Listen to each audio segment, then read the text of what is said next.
പുണ്യ ശഅബാനിലെ അവസാനത്തെ വ്യാഴാഴ്ച ദിവസം ഇന്ന് മഗ്‌രിബിന് മുമ്പ് ഈ 2 റക്അത്ത് നിസ്കരിച്ചിട്ട് അള്ളാഹിനോട് നമ്മൾ എന്ത് ചോദിച്ചാലും അള്ളാഹു തരുമെന്നത് ഉറപ്പാണ്.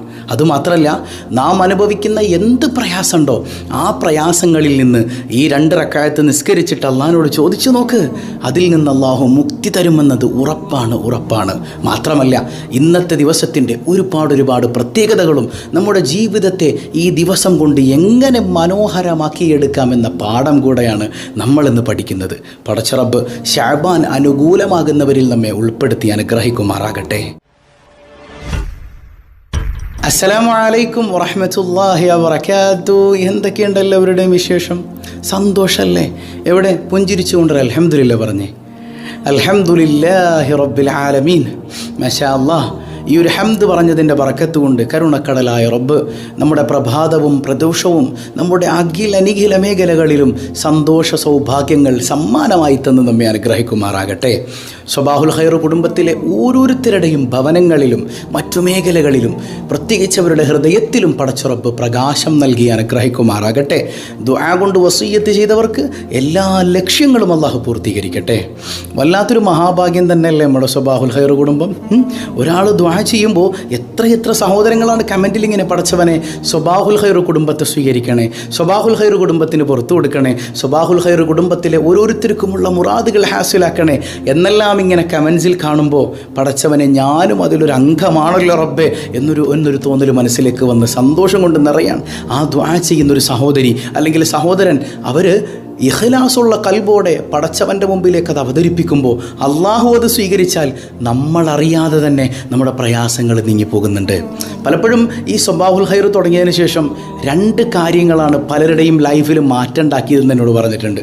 ഒന്ന്, അവർ ഹംദ് ചെയ്യുന്നതിൻ്റെ അള്ളാഹിനെ സ്തുതിക്കുന്നത് കൊണ്ട് അവർക്ക് ഒരുപാട് മാറ്റങ്ങൾ ലൈഫിലുണ്ടായിട്ടുണ്ട്. മറ്റൊന്ന്, അവർ പോലും അറിയാതെ പല അപകടങ്ങളിൽ നിന്നും തട്ടിപ്പോയിട്ടുണ്ട്. പല അപകടങ്ങളിൽ നിന്നും രക്ഷപ്പെട്ടിട്ടുണ്ട്. പിന്നീടാണ് അതിനെക്കുറിച്ച് ചിന്തിക്കുന്നത്. അപ്പോൾ അവർ പറയുന്നൊരു കാര്യം എന്താണെന്ന് വെച്ചാൽ, ഒരുപക്ഷെ ഉസ്താദേ, ഞങ്ങൾ ഈ സ്വബാഹുൽ ഖൈർ കുടുംബത്തിലെ ഓരോരുത്തരും സ്വബാഹുൽ ഖൈർ കുടുംബത്തിന് വേണ്ടി ദുആ ചെയ്യുമ്പോൾ എൻ്റെ റബ്ബ് എന്നെയും അതിൽ ഉൾപ്പെടുത്തിയിട്ടുണ്ടല്ലോ എന്ന മഹാഭാഗ്യമായിരിക്കാം ഞാൻ ആ അപകടങ്ങളിൽ നിന്ന് രക്ഷപ്പെട്ടത്. മാഷാ അല്ലാഹ്. ഒരുപാട് സങ്കടങ്ങൾ നേരിട്ട് പറഞ്ഞവർ. യാ അല്ലാഹ്, ഞാൻ 2-3 ആഴ്ചകളായിട്ട് ഇപ്പോൾ കോഴിക്കോട് വീക്കെൻഡിലുണ്ട് ചില പ്രോഗ്രാംസൊക്കെ ആയിട്ട്. അതുപോലെ കഴിഞ്ഞ ആഴ്ച നോളജ് സിറ്റിയിലുണ്ടായിരുന്നു, അതിന് മുമ്പത്തെ ആഴ്ച ഉണ്ടായിരുന്നു, അതിന് മുമ്പത്തെ ആഴ്ചയിലുണ്ടായിരുന്നു. അതുപോലെ കഴിഞ്ഞ ആഴ്ച മമ്പുറത്തും മടവൂരും അതുപോലെ തന്നെ പാറപ്പള്ളിയിലുമൊക്കെ നിന്ന് പോയപ്പോൾ ഒരുപാട് ആളുകൾ കണ്ട് തിരിച്ചറിഞ്ഞ് എൻ്റെ അടുത്തേക്ക് ഓടി വന്നിരുന്നു. ഉസ്താദ്, റസാ വ്ളോഗ്സ് കുടുംബമാണ് ഞങ്ങളൊക്കെ, ഞങ്ങൾക്ക് വേണ്ടി പ്രത്യേകം ദുആ ചെയ്യണമെന്ന് പറഞ്ഞവർ, ഉസ്താദിനെ ഞങ്ങൾ എപ്പോഴും ദുആയിൽ ഓർക്കുന്നു എന്ന് പറഞ്ഞവർ. യാ അല്ലാ. അതുപോലെ മമ്പുറത്ത് സിയാറത്ത് ചെയ്തുകൊണ്ടിരിക്കുമ്പോൾ കുറച്ച് ആളുകൾ എന്നോടൊപ്പം ഉണ്ടായിരുന്നു. 10-20 പേരുണ്ടായിരുന്നു. ദുആ കഴിഞ്ഞ് ഞാൻ തിരിഞ്ഞു നോക്കിയപ്പോഴത്തേക്കും പടച്ചവനെ ഒരുപാട് ആളുകൾ നമ്മുടെ റസാ വ്ളോഗ്സ് കുടുംബമാണെന്നറിയാൻ കഴിഞ്ഞു. പല ആളുകളും. അല്ലാഹു റബ്ബുൽ ആലമീൻ ഈ ഒരു കുടുംബത്തെ എന്നെന്നും നിലനിർത്തുമാറാകട്ടെ. നാളെ സുന്ദരമായ സ്വർഗീയ ലോകത്ത് അഷ്റഫുൽ ഖൽഖ് സല്ലല്ലാഹു അലൈഹി വസല്ലമ തങ്ങളോടൊപ്പം അള്ളാഹു ഒരുമിച്ച് ചേർത്ത് അനുഗ്രഹിക്കുമാറാകട്ടെ. അപ്പോൾ ഇന്ന് മനോഹരമായ ഒരു വ്യാഴാഴ്ചയാണല്ലേ? വിശുദ്ധ ശഅബാനിലെ അവസാനത്തെ വ്യാഴാഴ്ചയാണ്. യാ അല്ലാഹ്, ഇനിയൊരു ശഅബാനിലെ വ്യാഴാഴ്ചയിൽ നമ്മൾ ഉണ്ടാവുമെന്ന് നമുക്ക് ഉറപ്പുണ്ടോ? ഒരു ഉറപ്പില്ല. പടച്ചോനെ, ഇത് ഞങ്ങളുടെ അവസാനത്തെ ശഅബാനാക്കല്ലേ അല്ലാഹ്. അപ്പോൾ ഇന്നത്തെ വ്യാഴാഴ്ച ദിവസത്തിന് ഒരുപാട് മഹത്വങ്ങൾ, കടന്നു വരുന്ന വെള്ളിയാഴ്ച രാവിന് ഒരുപാട് മഹത്വങ്ങൾ. ആ മഹത്വങ്ങളെക്കുറിച്ചൊക്കെ നമ്മൾ ഇന്ന് ചർച്ച ചെയ്തിട്ട് നമ്മുടെ ജീവിതത്തിൽ അത് അന്വർത്ഥമാക്കുകയാണ്. മാത്രമല്ല 2 റക്അത്ത് നിസ്കാരം ഇന്ന് നിർവഹിക്കണം. ഇൻഷാ അല്ലാഹ് അതിനെക്കുറിച്ചൊക്കെ നമുക്ക് പഠിക്കാം. അള്ളാഹുവിൻ്റെ ഹബീബ് സയ്യിദുനാ റസൂലുള്ളാഹ് സ്വല്ലല്ലാഹു അലൈഹി വസല്ലമ തങ്ങൾ തന്നെ വ്യാഴാഴ്ചയുടെ മഹത്വം എത്ര പറഞ്ഞു തന്നിട്ടുണ്ടെന്നറിയോ? വെള്ളിയാഴ്ച രാവിനെ കുറിച്ചല്ല കേട്ടോ ഞാനീ പറയണത്, വ്യാഴാഴ്ചയുടെ പകൽ, വ്യാഴാഴ്ച സുബഹി മുതൽ വ്യാഴാഴ്ച മഗ്‌രിബിന് മുമ്പ് വരെയുള്ള ടൈം, അതിന് വലിയ പ്രത്യേകതയുണ്ടെന്നാണ്. സുബ്ഹാനല്ലാഹ്. നമ്മളിപ്പോൾ ഉള്ളത് വ്യാഴാഴ്ചയുടെ സുബഹിയിലാണ്. സുബഹ് നിസ്കാരമൊക്കെ കഴിഞ്ഞ് നിസ്കാരമില്ലാത്തവർ ഈ സമയത്തും ഉറങ്ങാതെ സ്വബാഹുൽ ഖൈറിൽ പങ്കെടുക്കാൻ വേണ്ടി കാത്തിരിക്കുന്ന കാഴ്ച അള്ളാഹുവിൻ്റെ ഹബീബ് പറയുന്നുണ്ട് സല്ലല്ലാഹു അലൈഹി വസല്ലം. വ്യാഴാഴ്ചയുടെ പകൽ അല്ലാഹു റബ്ബുൽ ആലമീൻ സ്വർഗ്ഗ കവാടങ്ങൾ ഇങ്ങനെ തുറന്നു വെക്കണ ദിവസമാണ്. നരക കവാടങ്ങളൊക്കെ അടച്ച് സ്വർഗ്ഗ കവാടങ്ങൾ തുറന്നു വെക്കുന്ന റമദാനിൽ നമ്മൾ കേട്ടിട്ടുണ്ട്. ഇതേ സംഭവം എവിടെയുണ്ട്? വ്യാഴാഴ്ചയുണ്ട്. നിങ്ങൾ നരകത്തിലേക്ക് പോകല്ലേ മക്കളെ, സ്വർഗത്തിലേക്ക് വാ എന്ന വിളിയാളമല്ലേ അതിലുള്ളത്. സുബ്ഹാനല്ലാഹ്. വ്യാഴാഴ്ചയുടെ മഹത്വം അറിയാതെ പെട്ടുപോകുന്ന എത്രയെത്ര ആഴ്ചയുണ്ട്. എത്രയെത്ര ആളുകളുണ്ട് സുബ്ഹാനല്ലാഹ്. അതുപോലെ തന്നെ മറ്റൊരു പ്രത്യേകത ഇങ്ങനെയാണ്, ആഴ്ചകളിൽ നമ്മുടെ കർമ്മങ്ങളൊക്കെ ഉയർന്നു പോകുന്നുണ്ട് അള്ളാഹുവിലേക്ക്. പടച്ചിറപ്പ് പറയും, ഓരോ ആഴ്ചയിലെയും കർമ്മങ്ങൾ നിങ്ങളത് രേഖപ്പെടുത്തിയിട്ട് എൻ്റെ മുമ്പിൽ കൊണ്ടുവന്ന് സമർപ്പിക്കണമെന്ന് മാലാഖമാരോട് കൽപ്പിക്കപ്പെട്ടിട്ടുണ്ട്. ആ സമർപ്പണത്തിൻ്റെ ദിവസം, അള്ളാഹുവിലേക്ക് അത് ഉയർന്നു പോകുന്ന ദിവസം, അത് വ്യാഴാഴ്ചയാണ്. യാ അല്ലാഹ്. അപ്പോൾ നല്ല സൽക്കർമ്മങ്ങളൊക്കെ വ്യാഴാഴ്ച ചെയ്തുകൊണ്ടിരിക്കുമ്പോൾ നമ്മുടെ അമലുകളൊക്കെ ഉയർന്നു പോയാൽ നമ്മളെത്ര ഭാഗ്യവാന്മാരാ അല്ലേ? ഹറാമിൻ്റെ കൂത്തരങ്ങ് തീർക്കുന്ന മനുഷ്യരെ ഈ വ്യാഴാഴ്ച ദിവസം നമ്മൾ പതിവ് പോലെ നഷ്ടപ്പെടുത്തി കളയുകയാണെങ്കിൽ നമ്മളെക്കാൾ വലിയ മണ്ടന്മാരും വിഡ്ഢികളും ആരാണ്? ചിന്തിച്ചു നോക്ക്. അള്ളാഹു കാവൽ നൽകട്ടെ. മൂന്നാമത്തെ ഒരു പ്രത്യേകത എന്താ? ഭൂരിഭാഗം ആളുകളും നോമ്പ് വെക്കുന്നൊരു ദിവസമാണ് അല്ലേ? മുഅ്മിനീങ്ങളൊക്കെ നോമ്പ് പിടിക്കും വ്യാഴാഴ്ച ദിവസം. വ്യാഴാഴ്ചയുടെ നോമ്പിന് വലിയ മഹത്വമല്ലേ? സുബ്ഹാനല്ലാഹ്. മാത്രമല്ല അല്ലാഹു റബ്ബുൽ ആലമീൻ ഈ നമ്മുടെ നന്മകൾ ഉയർത്തുന്ന, നമ്മുടെ നന്മകൾ ചിന്മകളില്ലേ, നമ്മുടെ പ്രവർത്തനങ്ങളൊക്കെ ഉയർത്തുന്ന ദിവസമായതുകൊണ്ട് തന്നെ നോമ്പുകാരനായിരിക്കെ എൻ്റെ അമലുകൾ ഉയർത്തപ്പെടാൻ ആഗ്രഹിക്കുന്നു എന്ന് പഠിപ്പിച്ച മുഹമ്മദ് മുസ്തഫ സല്ലല്ലാഹു അലൈഹി വസല്ലം തങ്ങളെ നമുക്ക് മറക്കാൻ പറ്റുമോ? നിങ്ങൾ ചിന്തിച്ചു, നമ്മുടെ അമലുകളൊക്കെ ഇങ്ങനെ അള്ളാഹുവിലേക്ക് ഉയർത്തപ്പെടുമ്പോൾ അള്ളാഹ്ക്ക് ഏറ്റവും ഇഷ്ടമുള്ള നോമ്പ് പിടിച്ചിട്ടാണ് നമ്മൾ ഇരിക്കണമെങ്കിൽ, യാ അല്ലാഹ്, നമ്മളെക്കാൾ വലിയ മഹാഭാഗ്യവാന്മാരാരാണ് അല്ലേ? അതുകൊണ്ട് തന്നെ വ്യാഴാഴ്ചത്തെ നോമ്പ് നഷ്ടപ്പെടുത്തല്ലേ. ഇപ്പം രാവിലെ ഒരു ആവേശം കൊണ്ടിട്ടേ നോമ്പിൻ്റെ നെയ്യത്തൊക്കെ മറന്നുവെങ്കിലും സാറില്ല. നമുക്ക് സുന്നത്ത് നോമ്പിന് ഉച്ചവരെ സമയമുണ്ട് നോമ്പിൻ്റെ നെയ്യത്ത് വെക്കാനായിട്ട്. അതുകൊണ്ട് ഇപ്പം തന്നെ വെച്ചോ. വ്യാഴാഴ്ചയുടെ സുന്നത്ത് നോമ്പ് ഞാൻ കരുതുന്നു, നെയ്യത്ത് ചെയ്തിട്ട് ഇപ്പം തന്നെ നോമ്പ് വെച്ചോ. അല്ലാഹു റബ്ബുൽ ആലമീൻ തൗഫീഖ് നൽകട്ടെ. നാലാമത്തെ ഒരു പ്രത്യേകത എന്താ? പുതുവസ്ത്രം വാങ്ങാനും പുതുവസ്ത്രം ധരിക്കാനും പ്രത്യേകം മഹത്വമുള്ള ദിവസമാണ് വ്യാഴാഴ്ച.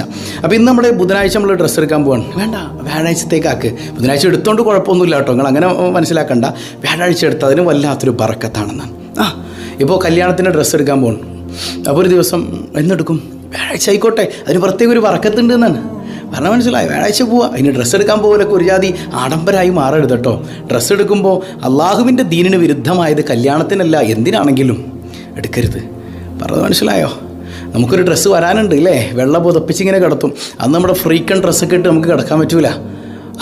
ആ ഒരു ഓർമ്മ ഏത് ഡ്രസ്സ് എടുക്കാൻ പോകുമ്പോഴും നമ്മുടെ മനസ്സിലേക്ക് കടന്നു വരണം കേട്ടോ.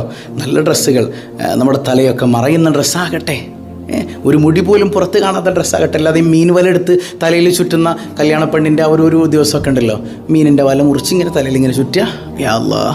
അതൊരു മഫ്തയുടെ മുകളിലാണെങ്കിൽ കുഴപ്പമില്ല കേട്ടോ. അല്ലാതെ നിങ്ങളുടെ മുടി പുറത്ത് കാണുന്ന വസ്ത്രമാണെങ്കിൽ അള്ളാഹുവിൽ വലിയ അദാബുണ്ട്. അല്ലാഹു കാത്തു രക്ഷിക്കട്ടെ.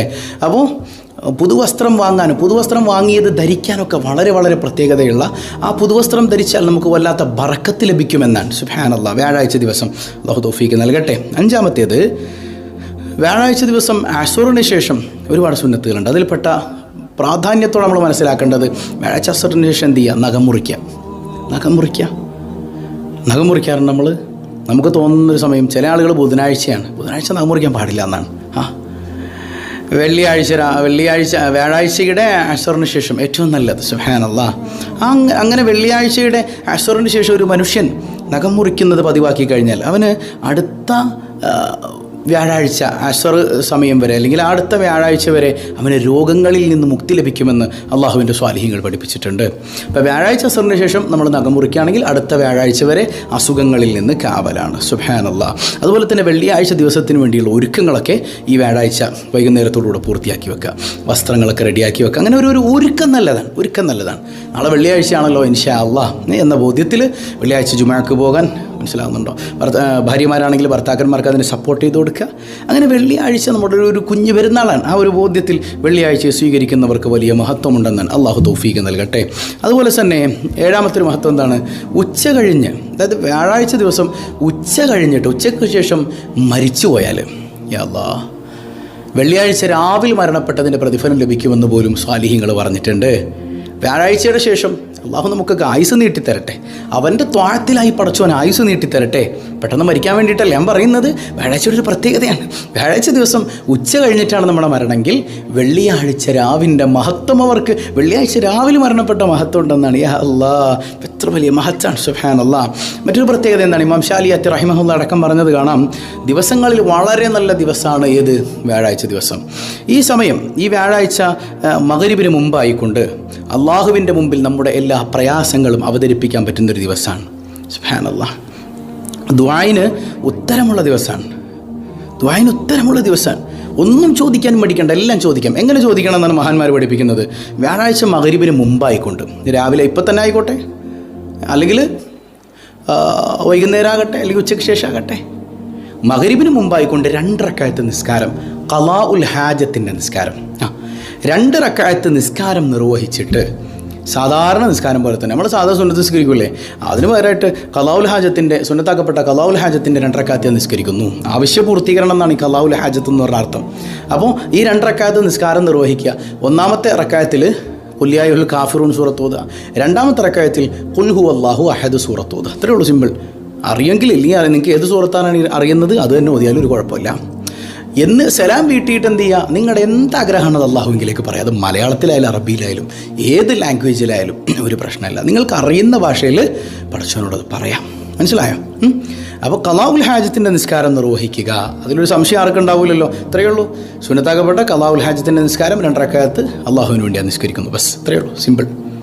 2 റക്അത്ത് സാധാ നിസ്കാരം പോലെ നിർവഹിക്കുക. കഴിയുന്നവർ ആദ്യത്തെ റക്അത്തിൽ ഖുൽ യാ അയ്യുഹൽ കാഫിറൂനെയും രണ്ടാമത്തെ റക്അത്തിൽ ഖുൽ ഹുവല്ലാഹു അഹദും ഓതുക. നിസ്കാരം കഴിഞ്ഞ് സലാം വീട്ടിയിട്ട് നമ്മുടെ എല്ലാ മുറാദുകളും, എന്ത് ലക്ഷ്യത്തിലാണ് നമ്മൾ നിർവഹിച്ചത്, ഇത് ആഗ്രഹം നേടാൻ വേണ്ടി മാത്രമല്ല, നമ്മൾ അനുഭവിക്കുന്ന പ്രയാസങ്ങളിൽ നിന്ന് മുക്തി ലഭിക്കാനും എന്ത് പ്രയാസമാണോ അതിനെ മറികടക്കാനും ഒക്കെ ഖളാഉൽ ഹാജത്ത് നിസ്കാരം വളരെ വളരെ ആപ്റ്റാണ്. അല്ലാഹു തൗഫീഖ് നൽകുമാറാകട്ടെ. മറ്റൊന്ന്, ഏറ്റവും പ്രധാനപ്പെട്ട ഒന്നാണ്, 9ാമത്തേത്. കടന്നു വരുന്നത് വെള്ളിയാഴ്ച രാവാണ്. ഈ മഗ്‌രിബോടുകൂടെ കടന്നു വരുന്നത് എന്താണ്? വെള്ളിയാഴ്ച രാവാണ്. വെള്ളിയാഴ്ച രാവ് അത് ഒരു ആനന്ദത്തിൻ്റെ പറുദീസയാണ്. സുബ്ഹാനല്ലാഹ്, അനുഗ്രഹങ്ങളുടെ പറുദീസയാണ്. നമ്മുടെ മാതാപിതാക്കൾക്ക് വേണ്ടി, മരണപ്പെട്ടു പോയവർക്ക് വേണ്ടി, നമ്മുടെ ജീവിതം ഹൈറിലാകാൻ വേണ്ടി പ്രത്യേകിച്ച് സ്വലാത്തുകൾ, യാസീൻ സൂറത്തൊക്കെ പാരായണം ചെയ്യേണ്ട മനോഹരമായ രാത്രിയാണ്. സുബ്ഹാനല്ലാഹ്, വെള്ളിയാഴ്ച രാവിലെ ആരെങ്കിലും യാസീൻ ഓതിക്കഴിഞ്ഞാൽ പിറ്റേന്ന് വെള്ളിയാഴ്ച രാവിലെ സുബഹിക്ക് മുമ്പായിക്കൊണ്ട് അവൻ്റെ പാപങ്ങളൊക്കെ പൊറുക്കപ്പെടും. അതായത് അവൻ എഴുന്നേൽക്കുന്നത് പാപങ്ങൾ പൊറുക്കപ്പെട്ടവനായിട്ടാണെന്ന് ഹദീസുകളിൽ കാണാം. അത്ര മഹത്വമുള്ളത്. മാത്രമല്ല, സൂറത്തു യാസീൻ ലിമാ ഖുരിഅത് ലഹു, എന്താഗ്രഹിച്ചുകൊണ്ട് നിങ്ങൾ സൂറത്ത് യാസീൻ ഓതുന്നുണ്ടോ ആ ആഗ്രഹങ്ങൾ അള്ളാഹു പൂർത്തീകരിച്ചു തരും. സയ്യിദുനാ റസൂലുള്ളാഹി സ്വല്ലല്ലാഹു അലൈഹി വസല്ലം പ്രത്യേകിച്ചപ്പോൾ അള്ളാഹുവിൻ്റെ ഹബീബ് നമ്മുടെ സ്വലാത്തുകളൊക്കെ നേരിട്ട് കാണുന്ന മനോഹരമായൊരു രാവും പകലും ഒരു യാസീൻ ഓതിയിട്ട് മനസ്സറിഞ്ഞ് അള്ളാഹുവിലേക്ക് കൈയുയർത്തിക്കോളൂ. നമ്മുടെ എല്ലാ പ്രയാസങ്ങളും അള്ളാഹു നീക്കിത്തരും. പ്രത്യേകിച്ച് വിശുദ്ധമായ ശഅബാനിലെ അവസാനത്തെ വെള്ളിയാഴ്ച രാവാണ്. ഒരു ചെറിയ മജ്‌ലിസ് നമ്മൾ നടത്തുന്നുണ്ട്, എല്ലാവരും അതിൽ പങ്കെടുക്കുക കേട്ടോ. യാ അല്ലാഹ്, ഇന്നൊരു കമൻറ്റ് ഉണ്ട്, ഉസ്താദിൻ്റെ വീഡിയോ എൻ്റെ അമ്മായിയമ്മ കണ്ടു. സാധാരണ അങ്ങനത്തെ ഒന്നും കാണാറില്ല. എൻ്റെ അമ്മായിയമ്മ കണ്ടു. ഈ വീഡിയോ കണ്ടപ്പോൾ മുതൽ എൻ്റെ അമ്മായിയമ്മക്ക് ഭയങ്കര മാറ്റമാണ്, എന്നോട് സ്നേഹം കാണിക്കുന്നുണ്ടെന്നാണ്. പടച്ചോൻ, എനിക്ക് ചിരി വന്നു. യാ അല്ലാഹ്, അമ്മായിയമ്മമാരൊക്കെ കാണുന്നുണ്ടല്ലോ എന്നുള്ളൊരു സന്തോഷമാണ്. അതുപോലെ തന്നെ ഈ മരുമക്കളെ കൊണ്ട് കഷ്ടപ്പെടുന്ന ഒരുപാട് അമ്മായിയമ്മമാരുണ്ട് കേട്ടോ. ഞാൻ മരുമക്കളുടെ സൈഡ് മാത്രം നിൽക്കുന്നു എന്നാണ് ചില ഉമ്മമാരുടെ പരാതി. അല്ലല്ല, ഞാൻ മിഡിൽ റോളിലാണ് നിൽക്കുന്നത്. എല്ലാവരെയും ഒന്നിച്ചു കൊണ്ടുപോകണമെന്നാണ് എൻ്റെ ആഗ്രഹം. കൂടുതൽ അനുഭവിക്കുന്നത് മരുമക്കളായതുകൊണ്ട് അവരുടെ കാര്യം കുറച്ചിങ്ങനെ എക്സ്ട്രാ എടുത്ത് പറഞ്ഞതേ ഉള്ളൂ. ഒരു കാര്യം ഉമ്മമാർ മനസ്സിലാക്കുക, നിങ്ങളുടെ മക്കളെ ആരും പറിച്ചുകൊണ്ട് പോകില്ല. അതുപോലെ ഭാര്യമാർ മനസ്സിലാക്കേണ്ട എന്താണ്, നിൻ്റെ കെട്ടിയും നിൻ്റെ മാത്രമല്ല, അവനുമ്മ ഉണ്ട്, പെങ്ങളുണ്ട്, സഹോദരനുണ്ട്, ബാപ്പ ഉണ്ട്, അല്ലേ, അവരൊക്കെ ഉണ്ട്. അപ്പോൾ എല്ലാവരും കൂടെ ഒന്നിച്ച് സന്തോഷത്തോടെ ജീവിച്ചു നോക്കുക, എന്ത് രസമായിരിക്കും ലൈഫ്. അപ്പോൾ ഇൻഷാ അല്ലാഹ് നമ്മുടെ ഇത്തരം വീഡിയോസൊക്കെ കാണാൻ ലൈഫിൽ അപ്ലൈ ചെയ്യുക. അപ്പോൾ കടന്നു വരുന്നത് ശഅബാനിലെ അവസാനത്തെ വെള്ളിയാഴ്ച രാവാണ്. നമ്മളിപ്പോൾ ഉള്ളത് അവസാനത്തെ വ്യാഴാഴ്ചയിലാണ്. യാ അല്ലാഹ്, സ്വലാത്തുകൾ കൊണ്ട് ധന്യമാക്കുക, സ്വലാത്തുകൾ കൊണ്ട് മനോഹരാക്കുക. ധാരാളം സ്വലാത്ത് ചൊല്ലുക പകലും രാത്രിയിലൊക്കെ. ഈ ശഅബാൻ യാത്രയാകുമ്പോൾ ആരംഭപ്പൂവായ സല്ലല്ലാഹു അലൈഹി വസല്ലം തങ്ങൾക്ക് നമ്മുടെ പേര് ഓർമ്മ ഉണ്ടാകണം. യാ അല്ലാഹ്, പടച്ച റബ്ബ് തൗഫീഖ് നൽകുമാറാകട്ടെ. ഒരുപാട് ആളുകൾ ദുആ കൊണ്ട് വസിയ്യത്ത് ചെയ്തവർ, എല്ലാവർക്കും അല്ലാഹു രക്ഷ നൽകട്ടെ. അതുപോലെ എല്ലാ ദിവസവും നമ്മുടെ വീഡിയോ ഒരുപാട് ഗ്രൂപ്പുകളിലേക്ക് ഷെയർ ചെയ്യുന്ന ആളുകളുണ്ട്. അല്ലാഹു റബ്ബുൽ ആലമീൻ അവർക്കൊക്കെ ബറക്കത്ത് ചെയ്യട്ടെ. ഞാൻ ഒരുപാട് ആളുകൾ ദുആ കൊണ്ട് വസിയ്യത്ത് ചെയ്തിട്ടുണ്ട്. എല്ലാവരുടെയും മുറാദുകൾ അല്ലാഹു ഹാസിലാക്കുമാറാകട്ടെ. പതിവായി ചൊല്ലുന്ന ദിക്ർ സുബ്ഹാനല്ലാഹി വബിഹംദിഹി അദദ ഖൽഖിഹി വറിളാ നഫ്സിഹി വസിനത അർശിഹി വമിദാദ കലിമാതിഹി. سبحان الله وبحمده عدد خلقه ورضا نفسه وزنة عرشه ومداد كلماته. سبحان الله وبحمده عدد خلقه ورضا نفسه وزنة عرشه ومداد كلماته. الحمد لله رب العالمين. അല്ലാഹുമ്മ സ്വല്ലി വസല്ലിം അലാ സയ്യിദിനാ മുഹമ്മദിൻ വഅലാ ആലി സയ്യിദിനാ മുഹമ്മദ്. അർഹമുർറാഹിമായ കരുണക്കടലായ തമ്പുരാനെ, പടച്ചവനെ, ഞങ്ങൾക്ക് ആയുസ്സിങ്ങനെ ഈ വിശുദ്ധമായ ശഅബാനിലും നീ നീട്ടിത്തന്നതിന് എത്ര സ്തുതിച്ചാലും മതിയാവില്ല റബ്ബേ. അൽഹംദുലില്ലാഹ്, അൽഹംദുലില്ലാഹി സുമ്മ അൽഹംദുലില്ലാഹ്. ഞങ്ങളുടെ എല്ലാ പ്രയാസങ്ങളും നീ ദൂരീകരിക്കണേ റഹ്മാനെ. വിശുദ്ധമായ ശഅബാനിലെ അവസാനത്തെ വ്യാഴാഴ്ച ദിവസം യാ അല്ലാഹ്, ഇത് ഞങ്ങളുടെ അവസാനത്തെ ശഅബാനാക്കല്ല തമ്പുരാനെ. ആഫിയത്തുള്ള ദീർഘായുസ് നിൻ്റെ ത്വാഅത്തിലായി നൽകണേ അല്ലാ. തളർന്നു പോകുന്നൊരവസ്ഥ നൽകല്ലേ അല്ലാ. കിടപ്പിലാകുന്നൊരവസ്ഥ നൽകല്ലേ അല്ലാ. ഇസ്സത്തും അഭിമാനവും നൽകണേ അല്ലാ. കടങ്ങളെല്ലാം നീ ഏറ്റെടുക്കണേ അല്ലാ. തൊഴിലുകളിൽ അഭിവൃദ്ധി നൽകണേ അല്ലാ. പൊന്നുമക്കളെ നന്നാക്കണേ അല്ലാ. സ്വാലിഹീങ്ങളാക്കണേ അല്ലാ. അവരുടെ പഠനങ്ങളിൽ മറ്റു മേഖലകളിൽ പുരോഗതി നൽകണേ അല്ലാ. എല്ലാ പരീക്ഷകളിലും വിജയം നൽകണേ അല്ലാ. ഒരുപാട് എക്സാം എഴുതുന്ന മക്കൾ എല്ലാവർക്കും ഉന്നത വിജയം നൽകണേ റഹ്മാനെ. യാ റബ്ബന യാ റബ്ബന. ഒരുപാട് അസുഖബാധിതർ, പലവിധ വേദനകൾ കൊണ്ട് പ്രയാസപ്പെടുന്നവർ എല്ലാവർക്കും നീ സൗഖ്യം നൽകണേ അല്ലാ. ആജിലും കാമിലുമായ ശിഫ നൽകണേ തമ്പുരാനെ. യാ അല്ലാഹു യാ അല്ലാഹു യാ അല്ലാഹു യാ അല്ലാഹ്. സിഹറുകൾ, കണ്ണേർ കൊണ്ട് പ്രയാസപ്പെടുന്നവർ ബാത്തുലാക്കണേ അല്ലാ. വിവാഹപ്രായമെത്തിയവർ അനുയോജ്യരായ ഇണകളെ നൽകണേ അല്ലാ. മക്കളില്ലാത്തവരെ നീ കൈപിടിക്കണേ അല്ലാ. ഗർഭിണികൾക്ക് സുഖപ്രസവം നൽകണേ അല്ലാ. ഈ സ്വബാഹുൽ ഖൈർ കുടുംബാംഗങ്ങളിൽപ്പെട്ട ഓരോരുത്തരും ഇത് മറ്റുള്ള ഗ്രൂപ്പുകളിലേക്കൊക്കെ ഷെയർ ചെയ്ത് കൊടുക്കുന്നവർ യാ അല്ലാ. എത്ര ആളുകളിലേക്കാണ് പലരും സ്വബാഹുൽ ഖൈർ മജ്ലിസ് എത്തിച്ചു കൊടുക്കുന്നത് തമ്പുരാനെ. ഇൽമു ഹയാത്താക്കിയ, നിൻ്റെ ദീന ഹയാത്താക്കിയതിൻ്റെ പ്രതിഫലം, ഉമർ ഇബ്നുൽ ഖത്താബ് റളിയല്ലാഹു അൻഹുവിൻ്റെ പ്രതിഫലം അവർക്കും ഞങ്ങൾക്കും നിൻ്റെ ഔദാര്യമായി നീ നൽകണേ റഹ്മാനെ. യാ അല്ലാ, ഞങ്ങളിൽ നിന്ന് മൺമറഞ്ഞവർക്ക് മഗ്ഫിറത്ത് നൽകണേ അല്ലാ. മർഹമത്ത് നൽകണേ അല്ലാ. ജീവിച്ചിരിക്കുന്നവർക്ക് ആഫിയത്തുള്ള ദീർഘായുസ് നൽകണേ അല്ലാ. ഞങ്ങളെ നീ പെട്ടെന്ന് മരിപ്പിക്കല്ലേ അല്ലാ. നിൻ്റെ ത്വാഅത്തിലായി ദീർഘായുസ് ആഫിയത്തോടെ നൽകണേ അല്ലാ. ഞങ്ങളെയും ഞങ്ങളിൽ നിന്ന് വിട പറഞ്ഞവരെയും ആരംഭപ്പൂവായ റസൂലുള്ളാഹി സ്വല്ലല്ലാഹു അലൈഹി വസല്ലമ തങ്ങളോടൊപ്പം നിൻ്റെ സുന്ദരമായ സ്വർഗീയ ലോകത്ത് സ്വബാഹുൽ ഖൈർ കുടുംബത്തിലെ ഓരോരുത്തരെയും കുടുംബസമേതം നീ ഒരുമിപ്പിക്കണേ അല്ലാ. ബിഹഖി സ്വല്ലല്ലാഹു അലാ മുഹമ്മദ് സ്വല്ലല്ലാഹു അലൈഹി വസല്ലം. സ്വല്ലല്ലാഹു അലാ മുഹമ്മദ് സ്വല്ലല്ലാഹു അലൈഹി വസല്ലം. അല്ലാഹുമ്മ സ്വല്ലി അലാ മുഹമ്മദ് യാ റബ്ബി സ്വല്ലി അലൈഹി വസല്ലം. വസ്സലാമു അലൈക്കും വറഹ്മത്തുള്ളാഹി വബറകാതുഹു.